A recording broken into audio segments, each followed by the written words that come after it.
Out. This isn't a shelter for drifters." The words cut through the hushed air of the funeral gathering, too loud, too sharp for a place meant for remembrance. Eric Davidson's voice, edged with impatience, broke the fragile quiet that had settled after the final prayers were spoken. Heads turned.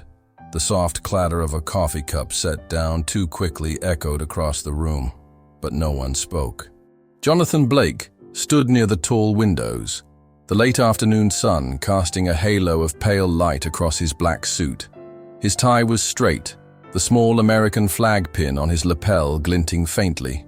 In his hands, a simple bouquet of white flowers trembled ever so slightly, whether from age, grief, or the weight of what had just been said. None could tell. His face, lined with years of service and sorrow, remained steady, though his eyes betrayed a storm held at bay. Eric's steps were heavy across the polished floor as he closed the distance between them. Without pause, he seized Blake's arm, his grip firm, unyielding. The scent of roses and lilies mingled with the faint bitterness of old coffee, and the room seemed to hold its breath. Blake did not resist. His gaze dropped briefly to the flowers he still clutched, then rose to meet the eyes of those who watched, but did not yet act. "I was saying my goodbye," Blake said, his voice low, the kind of low that carries farther than a shout. The tremor in it was not from fear, but from the deep, hollow ache of loss. A goodbye not just to Wilson Hawks, but to a brother in arms, a friend closer than blood. Beyond the tall glass doors, unnoticed by most, a small figure at a cafe table looked up. Miss Bolton, watching as the scene unfolded. She reached for her phone, heart pounding, knowing exactly who she must call. The morning light had come soft and pale through the curtains of Jonathan Blake's small home.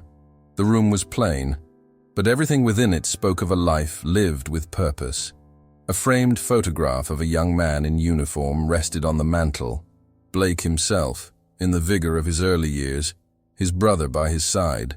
Beside it stood a simple wooden case holding a folded flag, the edges of the cloth worn smooth from where Blake's hands had traced it countless times. A small vase held a sprig of rosemary, placed fresh every few days, a quiet ritual of remembrance. The house was still at that hour, save for the gentle creak of floorboards beneath Blake's measured steps. He moved with the steadiness of a man long accustomed to routines that mattered, each action deliberate, respectful of the time and memory that filled the space. In the kitchen, he brewed coffee, the rich aroma rising like a familiar friend. His breakfast was modest, a single slice of toast, a small bowl of berries. He ate without rush, as though the meal were part of a ceremony known only to him. Outside, the garden waited, the one place Blake allowed his hands to show wear from labor. The soil was dark, turned with care, rows of neat blooms standing like silent sentries along the edge of the path. He paused beside a cluster of lilies, fingers brushing the petals lightly. Today, he thought, would be for Wilson Hawks, for the friend who had stood beside him through years when few else could understand the language of silence between brothers forged not by blood, but by shared battles and losses. Blake dressed with particular care. The black suit had been pressed the night before, the tie laid out, the small pin of the American flag polished until it caught the light. His shoes, though showing age at the seams, gleamed with the attention he had given them. Each layer of preparation was as much for Wilson as for the occasion. A last service, a final salute in the language of the living. As he stepped outside, the morning sun met him gently, the air carrying the faint scent of cut grass and the sharper tang of autumn on its way. His walk to the gathering hall was steady, his posture erect, though the weight he carried was heavier than the small bouquet of white flowers cradled in his hand. Each step brought back the cadence of marches long past, the rhythm of boots in unison, the call of duty that had shaped him. The hall loomed ahead, tall and solemn, its stone facade warmed by the midday light. People moved in and out, their voices hushed, their faces marked by the common grief of farewell. Blake entered quietly, his presence unremarkable to most, but in his own heart, he felt the gravity of each footfall on the polished floor. He found a place near the window, where the light filtered through and cast long shadows on the tiles. From there, he stood watch, the flowers held close, the memories closer still. He listened as words of comfort were offered, as prayers were spoken. But his mind drifted to a field far away, to a day that had carved itself deep into his soul. The air had been thick with the wet heat of the jungle, a heaviness that clung to skin and filled the lungs with the scent of earth and gunpowder. The sun, hidden behind low clouds, cast the world in shades of green and gray. Blake moved with practiced care through the unfamiliar terrain, the path ahead shadowed by towering trees and tangled vines. His task was clear: scout the edges of their position, map what the unfamiliar land concealed. His brother had been assigned to the supply detail that day, a post meant to be safer, sheltered nearer the camp's core. They had spoken briefly that morning, trading quiet words and a shared glance that needed no voice. They were part of the same group, brothers in blood and in duty, but divided by assignment. Blake at the edge, his brother tending to the lifelines of their unit. But the land had betrayed them that day. 2 enemy patrols, moving with the ease of men at home in the jungle, had converged on the advanced camp. The first shots rang out like the crack of a whip, splitting the stillness, and then came the storm. Gunfire, shouted orders, the chaos of men fighting to hold their ground in a place that offered no refuge. Blake had doubled back at the first sign, his heart pounding with the terrible certainty that something had gone terribly wrong. The camp was under siege, fire from multiple fronts, their lines stretched thin, their knowledge of the terrain no match for an enemy who knew every inch of it. Smoke stung his eyes, the sharp tang of cordite filling the air, bodies moving in frantic defense, the ground trembling beneath the weight of violence. It was only when the reinforcements arrived, their own hell unleashed in return, that the tide began to turn. But by then, the cost had been carved deep. Blake stumbled through the wreckage of what had been their camp, eyes searching, heart refusing to believe what instinct already knew. And there, beneath the torn canvas of a supply tent, his brother lay. The blood had spread dark across his uniform, 2 shots to the abdomen stealing the life from him, even as Blake fell to his knees beside him. His brother's eyes found his, wide with pain and a sorrow too vast for words. His hand gripped Blake's wrist, weak but insistent. His voice trembled, gasping for air, as blood ran through the corners of his mouth, with the innocent look that never let Blake forget how they had been as boys playing in the mud, before the world had asked them to be more. A part of Blake's world was torn from him in that instant, as silent rain began to fall, as if mourning with him, washing away the blood, but never the sorrow. "I want to go home, John." The breath left him on that final word, his fingers loosening, his gaze fading to stillness. Blake knelt there as the world quieted around him, as the shouts and shots gave way to the moans of the wounded and the bitter silence of what could not be undone. A soft chime drew Blake back to the present. The service had ended. Guests moved quietly toward the doors, offering their final respects. Blake remained where he was, standing in the stillness, the white flowers in his hand, the weight of 2 farewells heavy upon him. But soon, that stillness would be broken, and the quiet dignity of his grief would be met with cruelty. The moment that had already begun, the moment that would call others to stand with him. The room had begun to empty, the soft murmur of voices fading as guests offered final words of comfort and slipped quietly into the afternoon light beyond the tall doors. But Jonathan Blake remained where he stood, near the window where the sun cast long lines across the polished floor. The white flowers trembled slightly in his grasp, his shoulders set but heavy, as if carrying the full burden of farewell not once but twice over, to Wilson Hawks today and to his brother on that long-ago field. The quiet was broken not by compassion, but by the sharp crack of impatience. Eric Davidson's boot struck the floor hard as he approached, his expression drawn tight with irritation. His voice rose above what remained of the hush, too loud, too final. "Out. This isn't a shelter for drifters." Heads turned. A coffee cup clattered against its saucer as a guest, startled by the harshness, set it down too quickly. The scent of roses, lilies, and brewed coffee mingled uneasily in the air. Blake did not move at first, as if the words had not registered, or perhaps because they had cut too deep. Eric closed the distance between them, his hand snapping out to seize Blake's arm. The grip was firm, unyielding, the kind a man uses when he no longer sees the humanity of the one he touches. Blake's coat bunched beneath the force, the fabric wrinkling as Eric began to guide him roughly toward the doors. The polished floor reflected the movement, shadows bending in the waning light. "I was saying my goodbye," Blake said, his voice low but clear, each word shaped by sorrow more than anger. The sentence hung in the air, fragile as glass, but Eric pressed on, unmoved by its weight. The guests watched, unsure, some lowering their eyes, unwilling to meet the gaze of the man being cast out. A few murmured quietly to each other, shame creeping into their hearts, though their feet remained rooted. Across the street, Miss Bolton had stepped out of the small cafe where she worked, the end of her shift granting her a moment's rest. She had lifted her face to the breeze, seeking a breath of fresh air. But what she saw froze her in place. Her eyes widened, heart pounding as she took in the sight of the well-dressed veteran being manhandled from the hall.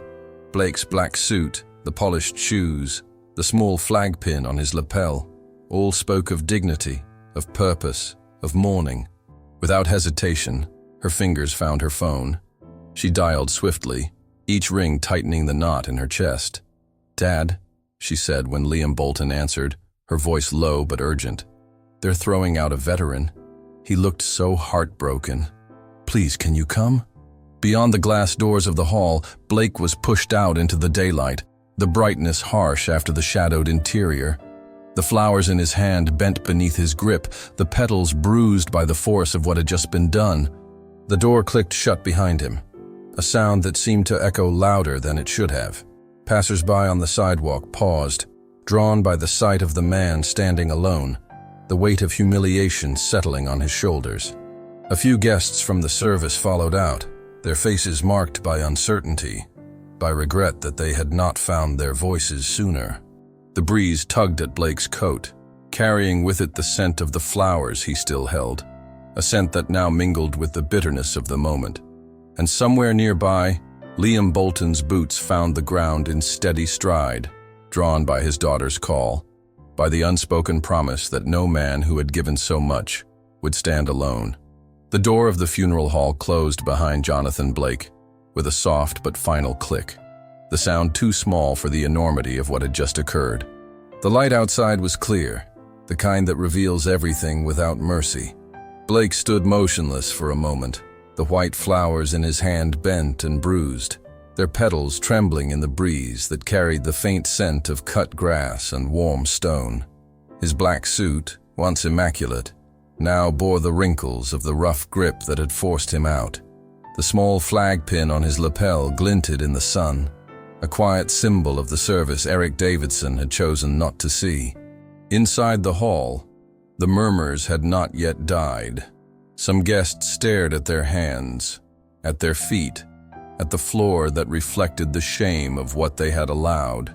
Others gathered near the windows, watching as Blake stood in the daylight, as if trying to decide whether courage would finally find them.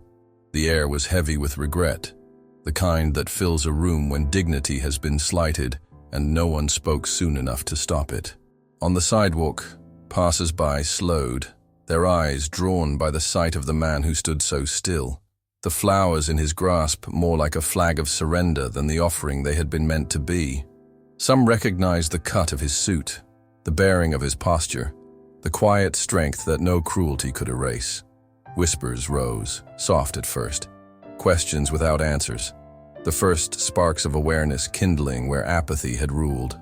Across the street, Liam Bolton's boots struck the pavement with a steady rhythm, each step driven by purpose. His daughter's voice still echoed in his mind. That plea, simple but urgent. "They're throwing out a veteran. Please come." Liam's face was set, his eyes scanning the scene as he drew closer. The weight of years in uniform, of brothers lost and promises kept, bore down on him now, demanding action. Liam Bolton moved with the unmistakable bearing of a man who had spent his life in service. His posture was straight, his steps measured, every movement shaped by decades of discipline. The insignia of his retired rank, sergeant, earned through years of steady leadership, gleamed faintly on the lapel of his jacket, a quiet reminder of the men he had once led, of the oaths he had kept. Behind him, others followed. Word had spread quickly through the Veterans Hall, a call not made with fanfare, but with the quiet understanding that some moments require presence, not speeches. Men of varied ages, in dress that bore subtle signs of their service, a pin, a patch, the unmistakable bearing that time never erases, moved as one. Their steps were measured, their faces solemn, their eyes fixed on the man who had been cast out, when all he sought was a moment of peace. Those who followed him were not a loose gathering, but men bound by shared experience, by scars visible and unseen. They moved as one because they knew no other way, a unit without command, drawn together by duty that never truly ended. Some wore jackets with faded patches, some bore pins that caught the sun. All carried themselves with the quiet gravity of those who had seen sacrifice and answered its call.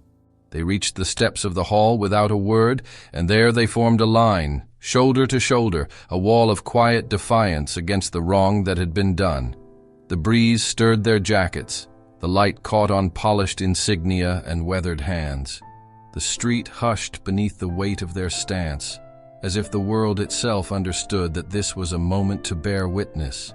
Eric Davidson emerged, his expression tight, confused by the gathering that now blocked his view of the street. His gaze darted from face to face, reading not anger, but something far more resolute, a respect that he had failed to give, now demanded in return. Liam stepped forward, his voice low but clear, carrying across the space with the strength of truth. "That man served his country and stood by your freedom," Liam said, each word deliberate, carved from the stone of his convictions. "And today, you threw him out for grieving." The words settled over the crowd like a veil, silencing even the faintest murmur. Inside the hall, guests moved closer to the windows, drawn by the sound of honor reclaiming its place. A few stepped out, their heads bowed, shame written plain on their faces. The weight of what had happened pressed upon them all, and the first stirrings of redemption began, not for Eric, but for those who chose at last to stand where they should have from the start. Blake lifted his eyes, meeting Liam's across the space. In that look passed the understanding of men who had carried sorrow beyond words, who had seen the price of service and the cost of forgetting. The line of veterans stood as if carved from the very steps they guarded, their presence a shield against further indignity. And in that stillness, the tide began to turn. The air had shifted. Where moments before there had been tension, now there was the heavy stillness that comes when truth is laid bare for all to see. The line of veterans on the steps stood unmoving, their presence more powerful than any word that might have been spoken. The light of late afternoon bathed them in gold, casting long shadows across the stone, as if even the setting sun paused to honor what unfolded. Jonathan Blake stood before them, his back straight despite the weight of what he had endured. The flowers in his hands were battered, their petals bruised, but he held them with care, as if they were no less worthy for the trials they had seen. His gaze swept the line of men who had come for him, and for a moment, the sorrow in his eyes was matched by something else, a glimmer of the strength that had carried him through battles long past. Then, without command or signal, the veterans raised their hands in salute. The motion was slow, deliberate, a gesture made not for show but for the man before them. Each hand rose as one, fingers brushing foreheads, shoulders squared. The silence deepened as the town watched, a silence that was not empty, but filled with respect, with remorse, with the weight of what had nearly been left unseen. Blake hesitated only a breath before his own hand lifted, returning the salute. His fingers trembled as they found the brim of his hat, not from weakness, but from the swell of emotion that rose within him. In that moment, he was not the man who had been cast out, not the mourner turned away. He was the brother, the soldier, the friend who had kept his promises, who had borne his grief with dignity.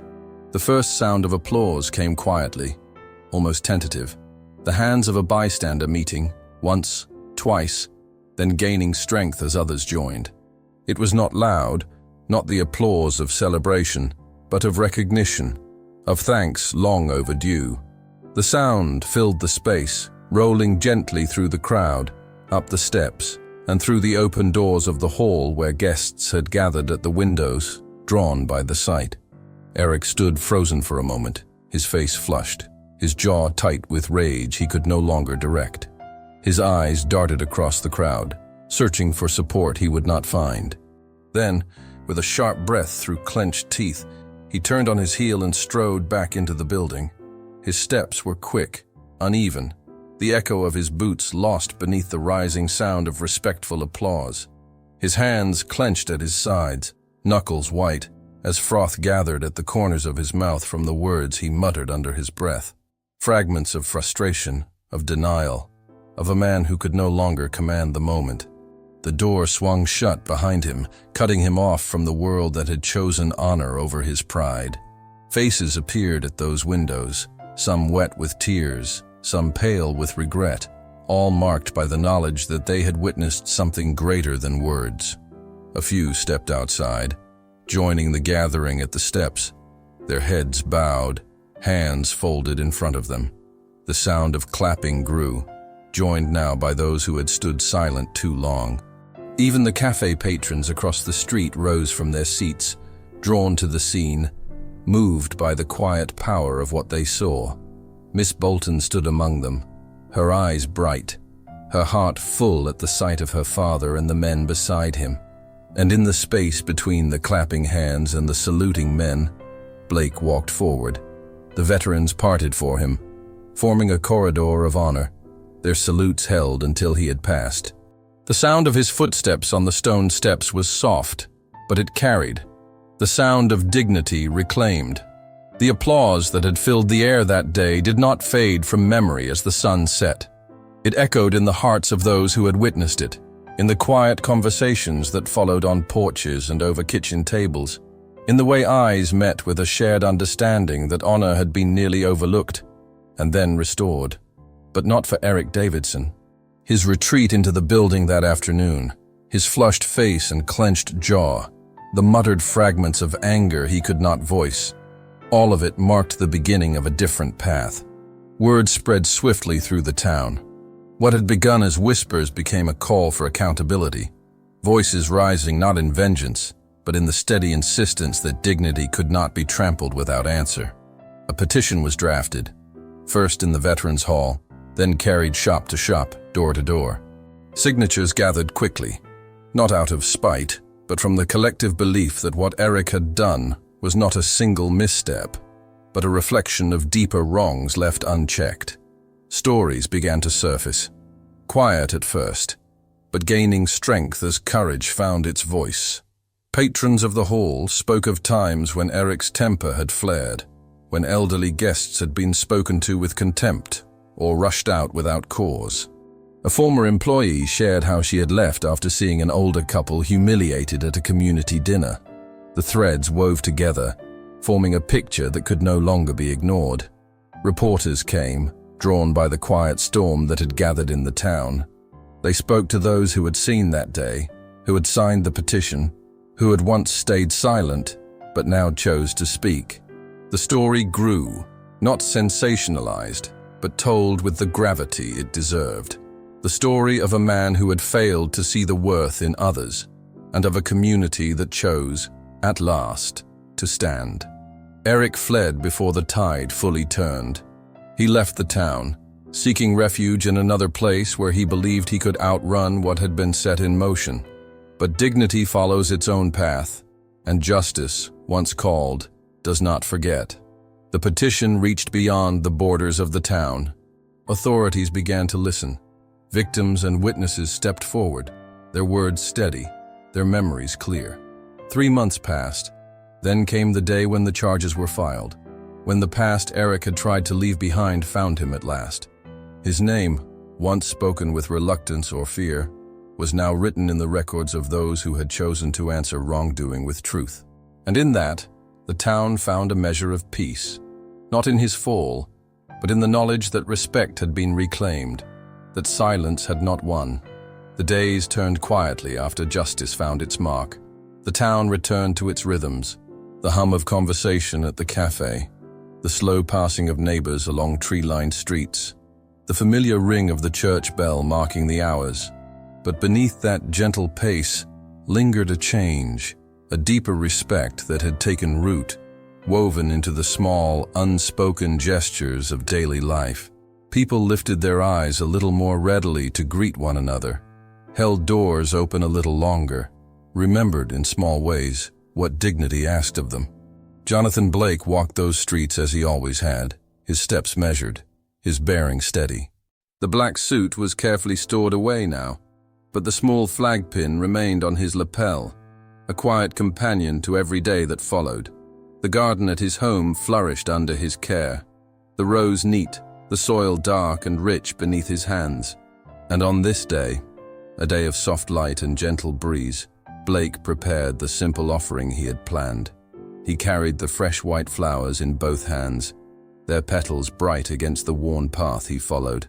The cemetery gates stood open, the ironwork cool beneath his fingers as he passed through. The scent of grass, freshly cut, mingled with the faint sweetness of wildflowers growing along the fence.